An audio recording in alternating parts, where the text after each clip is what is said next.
Hey folks, welcome back to the channel. Today's case is one of the most ridiculous things I've ever seen. A simple argument between two sisters over a popsicle, yes, you heard that right, a popsicle, spiraled into accusations involving knives, guns, and now felony charges. One sister, the defendant, is accused of cutting the other, but of course she denies it. Let's watch how this frozen treat feud managed to land them in court. Hi, what's your name?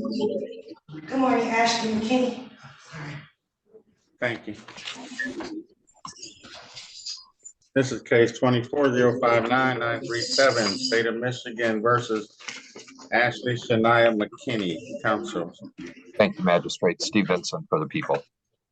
Yes, Your Honor. Brandon Bird on behalf of Ashley McKinney. My client waives her right to the formal reading, was advised the constitutional rights to stand mute. Court will enter not guilty plea on your client's behalf as to bond. Magistrate, we're asking for a $5,000 cash or surety with monitorization. Apparently an argument regarding popsicle.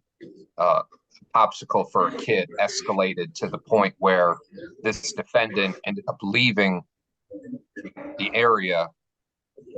There was a cooling down period. Instead of cooling down, she allegedly ends up getting a knife and her boyfriend and then comes back to the residence where she was at. And then we allegedly have a defendant who ended up using that knife to cut her own sister. And then the boyfriend apparently was armed and he's showing off his firearm to the sister as well, the complainant.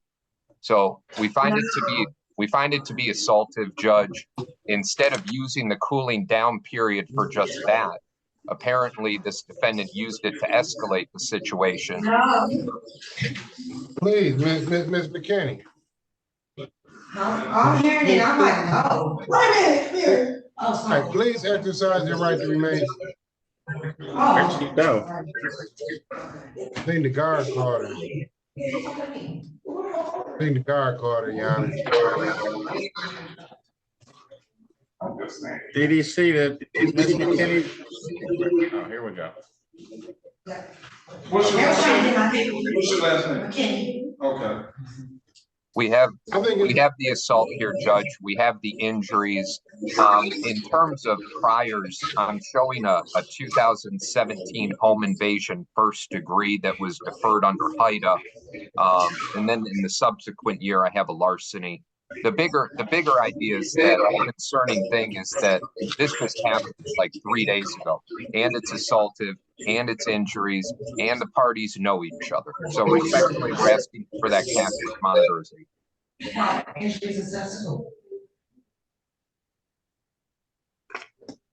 Thank you, Mr. Burke. Okay. Respectfully, Your Honor. 32-year-old lifelong resident of Detroit. Indicates to us that she's not on probation or parole and doesn't have any pending cases. She's a manager to a hair salon, caretaker, but below the 200% property guidelines are preparing her monthly expenses, Your Honor. Now, there's a lot to this, and I believe it's not that we should skip around and about what we want, Your Honor.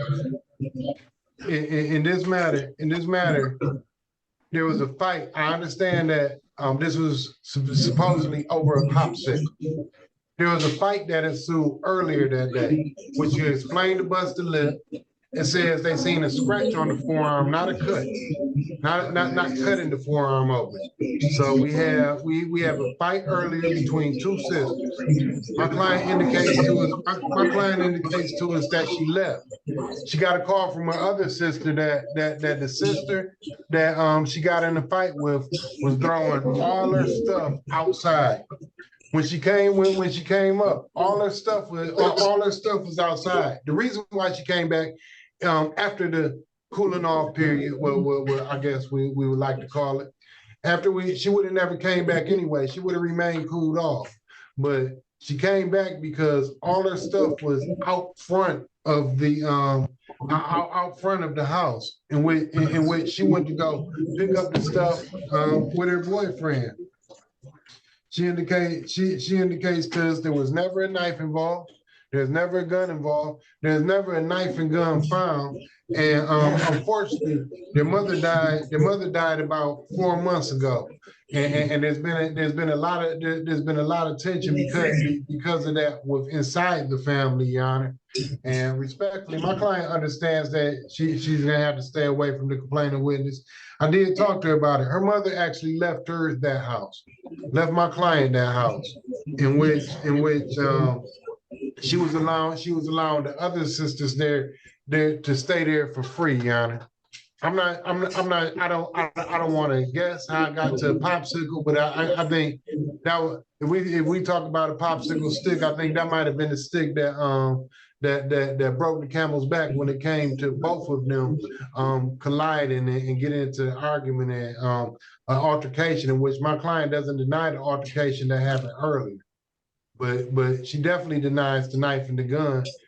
We don't have any evidence of a knife and a gun. We don't have any evidence that anybody was cut with a knife where it says there was a scratch on the forearm. I don't see any evidence where they say anybody was cut with a knife. My client also had injuries from the fight that happened previously before she left to go to her boyfriend's house to get away from the situation, until she got a call from her other sister stating that all her belongings were outside in front of the house. That's the reason why she came back.